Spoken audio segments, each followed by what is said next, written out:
things where like I'm more comfortable asking Jeff relationship questions because I know him. Shoot, man, go for it. Anything that you don't want to answer, I'll just cut out. Sure. So if you say I'm not comfortable, I'll just cut it. I say the same thing with my podcast. Okay. So you said that you were into this because of the traditional values and things that we talk about. Do you guys have a traditional value of marriage? Are you a stay-at-home? Well, I work part-time now. I just started 5 months ago, a part-time job. And our kids are older. They're all in school. So it's like, I just need something else to do to keep me moving, keep me busy a little bit. When you say older in school, like high schoolers? Or? Yes, high schoolers all the way down. 8 to 17. Yeah. Oh, okay. So very self-sufficient. Mm-hmm. Yeah, so I consider us traditional. She does stay at home. She handles more of the housework than I do. I just had a thought in my head.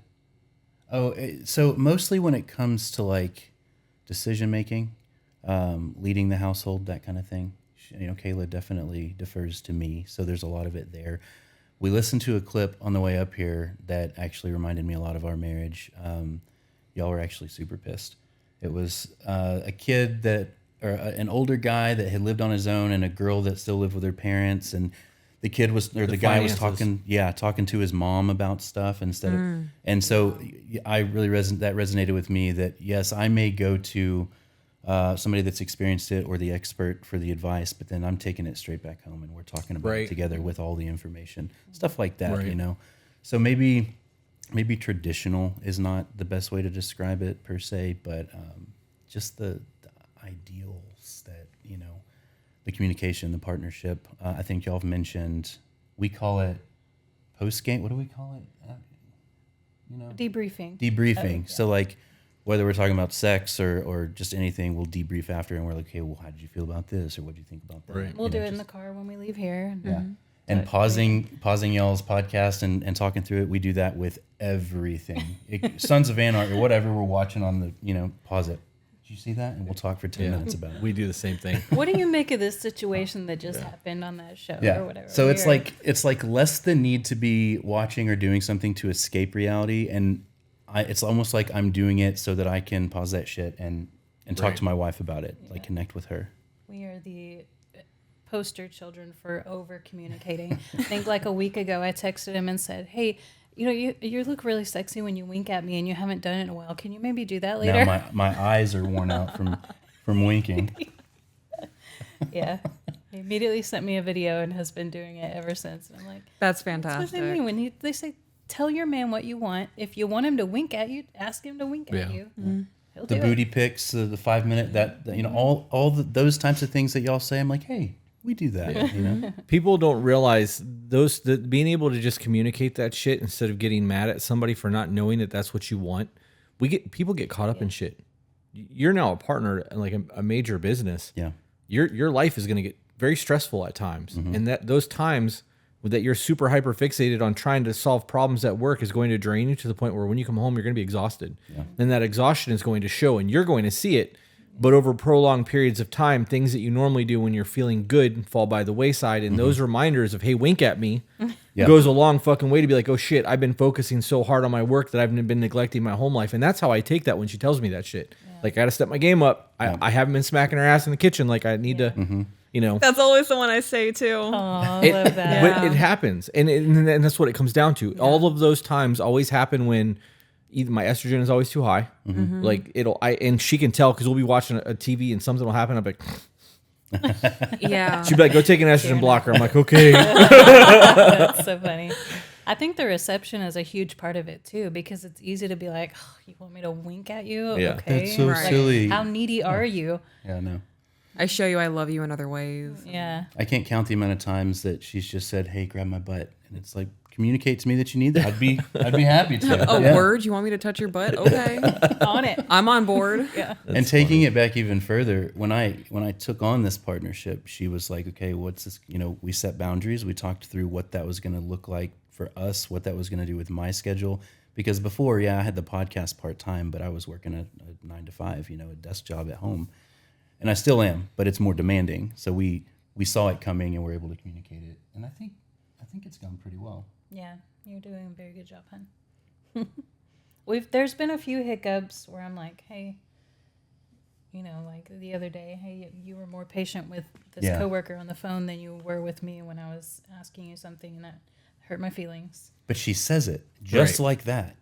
And, 10 minutes later, I'm able to go, come back to the conversation and say, hey, you know what? You were right. I'm so sorry. Let's talk through this. Yeah.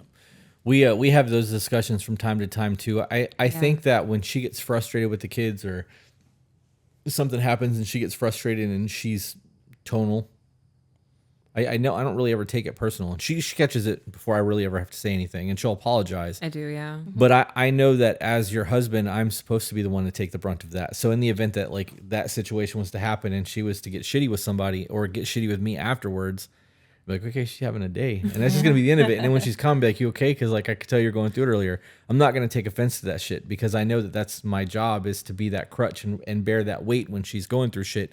And she does that a lot for me. It's probably very one-sided. What do you mean? That I dump on you a lot more than you dump on me because I have so much going on with everything and editing and dealing with people and the employees at the shop, and like fucking tattoo shop can be such a headache sometimes, dude. It's like dealing with like 13-year-olds. It's a mess. Yeah, it really does feel like substitute teacher to a middle school class sometimes. Yeah. Yeah. So she gets the brunt of that. And I'm one of those people that like I really, really, really hate repeating myself. So like if I have to tell somebody two or three times, like it's not polite after the second time I have to tell them something. Yeah. So, and when I'm dealing with people that I have to be polite to when I'm done, I obviously have to vent it out. She's like, you want me to get you anything? No, just need a minute. What can I do? So do y'all cuddles, find good. it sometimes it's tough because we've only been married almost 2.5 years. So we're so connected that if the slightest thing is off, the other knows it. Yeah. And so it can be, for lack of a better term or word, exhausting because we're communicating so much. And it's like, okay, well, it was just this like little slight thing, this happened 2 days ago and I'm just, that much off. But it's like completely changed the dynamic. So we have to talk through that. And is that how you guys process it? You just have the conversation? Well, No. a lot of times, yes. Sometimes it's like I know something's off with him before he even does. So he'll be like, no, nothing's wrong. And I'm like, okay, when you're ready, let's talk through that. Or, if we're too angry, that was another clip we heard. You guys were talking to a couple, or no, you were talking about an email where the couple was like, well, the guy said, when I'm mad, I fly off the handle. And so I need some time in silence to not talk about it until I calm down. And I think we're both like that to an extent, but that was a conversation we had to have too, because I said, okay, like I can leave you alone and let you not talk about it, but I need to know what you're mad at first so that I can be focusing on the right thing instead of my mind just going wild.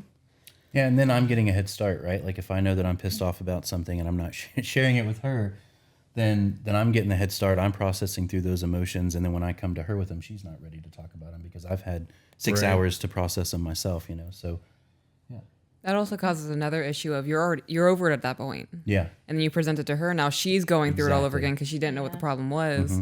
And now you're like, okay, well, I'm over it. Can you kind of like hurry up and catch up? Because we're past this already. Yeah. We good yet? Yeah. I don't think we've ever talked about that on the podcast. What do you mean? I don't think that's ever been a discussion for us. No, I don't think it has either. That's a good discussion. It to is a have, good though. discussion. So how does that look for you guys? Like, does that happen a lot? Like, No, we don't get too mad at each other a lot, but it used to look like, one of us gets angry and it's the silence, and then the other person's mind is going into overdrive and picking apart everything else about our relationship when none of those were the issue to begin with. And so that's what brought it up in the first place, was like, okay, we need to at least establish what the issue is. If you're not ready to talk about it fully, that's fine. But in my mind, we have all these other problems now because I've overthought it. And we're both shut down people, so we have to work really hard to not be shut down people. Yeah. So yeah, I guess you're right. It doesn't happen a lot, but I can see how this could eliminate a lot of arguments. Because if you're taking the 6 hours to figure something out and you're overthinking everything in the relationship, you're now finding new things to get upset about. yeah. Yeah. So Kayla tends to like go internal and she spends that 6 hours thinking about how awful she is and all the Right. things that she's done that have been terribly wrong. I'm the opposite. I'll go external and I'm like, well, fuck this, and this is the worst, and I can't stand this. So it's very different the way that we process through that, or use that time to process. Yeah. So it was like when we were dating, if that would happen in my mind, he's already broken up with me 7 times. So by the time he's coming to me to talk about it, You're already I'm in that, like, thinking fuck you he's about to mindset. dump me. Yeah. Yeah. Like, put my wall up. And this is all just like, so I spend a lot of that time after I'm like, screw the world, then I start reflecting back, and usually I'll start looking through like we've been together a few years, old pictures of us, and I'm like, man, I'm really lucky. So I spend like half of that 6 hours going through and just like falling back in love with her harder all over again, and then I'm ready to approach and hey, let's talk through this. So 2 things. One, we're gonna get rid of that couch, and we're gonna set up. We're gonna do another set of chairs, just for microphone standpoints, Right. because every time somebody's there, they talk to each other this way. Yeah. And it doesn't matter. Yeah. Because I have all of the tracks recording on individual tracks and a stereo track, so I can audio it if I need to. But I've caught it, so we need to replace the couch. Right. The other thing was, we kind of did that in the beginning, but it was because you would get silent when you would process, and I would Yeah. abandonment. So I would do what you were doing while she was trying to process what she was processing, but because she didn't have the emotional vernacular to explain to me what was going on, I thought she was leaving, and like it created a major melt. Well, you also didn't ask, like, why aren't you talking? Right, because silent treatment. Right. You know what I Yeah. mean? Like, There's fear there. right. So, and that was a whole, we've had, I got to be honest, we've had a couple disruptions, but I think we've only had one real bad day. And that was the day that you were processing and I didn't realize it. And after like 7 hours, they're like, are we going to fucking do this all day? She's like, do what? And I'm like, you giving me the silent treatment. I've been matching your energy all day. And she's like, I've been processing. I'm like, I'm mad as a motherfucker. Like, I'm heated over here, like internalizing. And then when I realized that she was processing what happened and trying to work through things, I was like, oh my God, I got somebody that's emotionally mature. Like, what am I going to do with this? You know? Is that really what happened? Yeah. I had a whole revelation there. But that allowed me to be vulnerable with you. So now when I'm going through things, first, it's always I'm processing something or I'm going through it. If I'm Yeah. going through it, it's because of my borderline. If I'm processing something, it's because I'm trying to figure out how to bring it to her without bringing a bunch of shit on top of it. We just got to figure out what the root of the issue is, talk about the root of the issue and not the other things, because without the root of the issue, the other things wouldn't be there. Yeah, isolate it. Yeah. So we find the root of the thing and we discuss it, but we also don't treat each other differently during that process. Right. And that was a really hard lesson, because you want to internalize and you want to like take that time alone to do things.